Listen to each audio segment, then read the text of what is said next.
I am Priest. I am a loyal member of the church and I've trained vigorously in the art of self-defense. I vanquish vampires wherever they may hide. I also work mornings at the 7-Eleven downtown. I'm well disciplined and will never give up on the task at hand. Which is why I'd be the perfect manager for Bob's Home and Auto Bin! What? No applicable skills? What does a guy gotta do to get a job around here? Come on! So this is my review of Priest, the movie adaptation of the graphic novel. The movie I would say is like a cross between Blade and V for Vendetta, whereas the graphic novel reminds me more of Hellsing, which reminds me more of Carmen Sandiego. And check out its poster, it reminds me of the game Thief. They're both on the outskirts of the city, dark blue tones, hooded in silhouette, and their daggers are drawn. This is gonna be fun! The movie starts out with this brief and graphic explanation of how vampires have been plaguing mankind for centuries, and in retaliation, mankind have commissioned these martial art warrior priests to keep the vampires at bay. Now the scene looks really cool and it certainly piqued my interest. I can't wait to see these guys in action. Soon after the backstory, we see them infiltrating a vampire hive to kill their queen. But moments after being in the hive, they realize, it's a trap! And one of their men goes down. Really? You weren't expecting that? You're in the heart of their territory. No shit, it's a trap. They haven't survived for centuries because they let people waltz into their home. Hey, what's going on? I'm here to kill her. No. Yeah, stab her. No. Stab her in the face. No. Stab her in the face. No. After the church disbands the warrior group, we see the main character, who I guess is only called Priest, which is kind of weird because aren't they all priests? Yeah, Priest. This guy's Priest. Well, we're priests too, right? Yeah, but his name is Priest. Well, what does that make us? I don't know, who gives a shit? Priest just had another dream about the night that he totally screwed up and goes into a confession booth to atone. Then all of a sudden the leader of the church pops onto his screen and they do like this virtual confession. But to everything the priest says, the guy gives him these stock answers, which I'm sure are imported into every confession booth. So it seems like you could say anything you want and the response would be the same. For instance, this is what he said. Father, I'm having the dreams again. Tell me more. They happen the same way each time. Tell me more. I don't know what to do. The devil has many forms. Say 3 Hail Marys. And I'm sure this is what the next person said. Father, a lot of us have been talking and we're not happy with the way you've been running things. Tell me more. We don't think you're really listening to our confessions, and we kind of think you're an asshole. Tell me more. We're planning a rebellion to overthrow you tomorrow after the pie eating contest. The devil has many forms. Say 3 Hail Marys. Seems to me like there's a flaw in the system.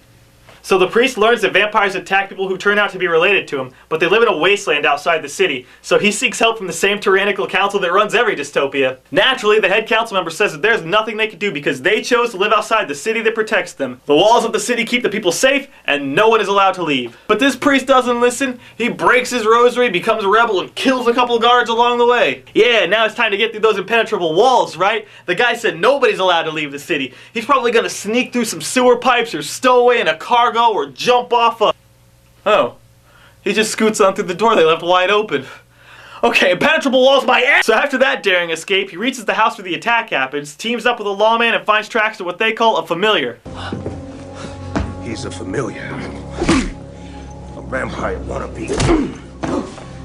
If he's loyal enough, and he proves himself, maybe his master will turn him.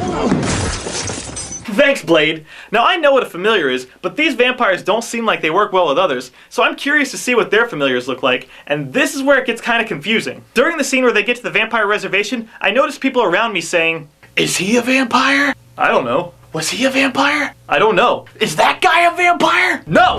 That's the vampire! It's a little strange when the familiars look more like vampires than the vampires do. By the way, this scene where he fights the vampires with his fancy daggers and throwing stars, this is the best fight scene with them. Why? Because it's the only fight scene with them. Most of the movie is just filled with dialogue and trying to explain the convoluted plot. And that would be fine if the movie would just pick up the pace and go somewhere. Which honestly shouldn't be that hard because throughout the entire movie, everyone is going somewhere. All the main characters have some place to be, and when they get there, they gotta go somewhere else. The whole movie's a cat and mouse game to try and save this girl who was kidnapped.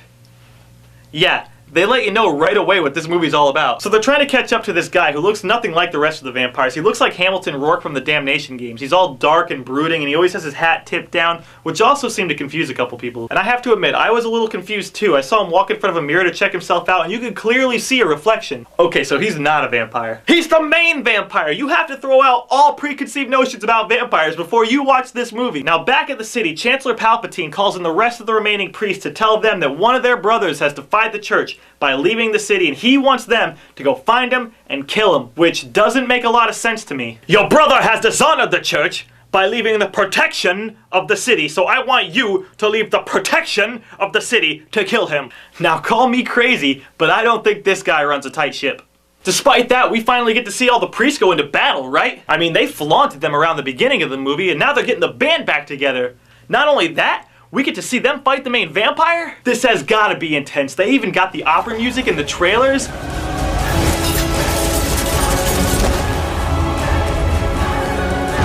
This is gonna be a great battle. No!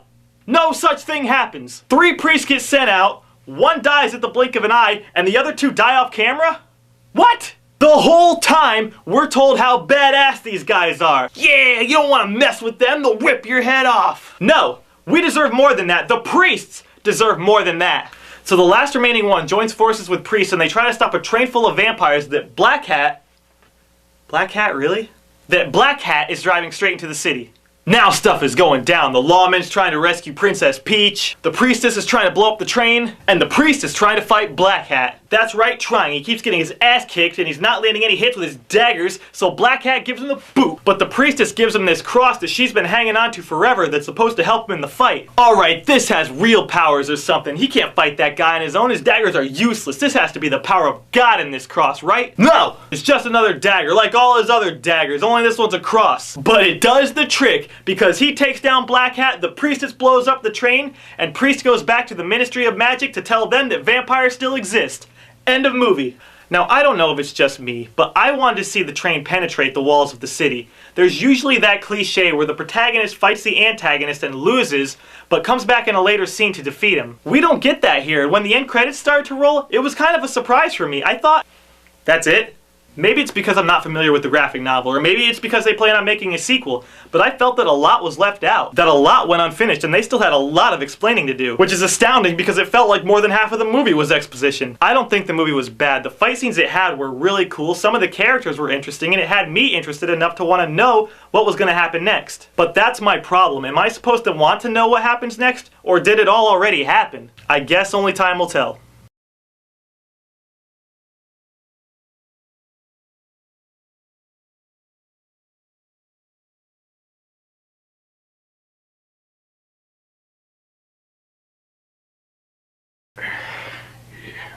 Hey, what's going on? I hear the killer. Yeah, stab her! Stab her in the face! Come on, stab her in the face!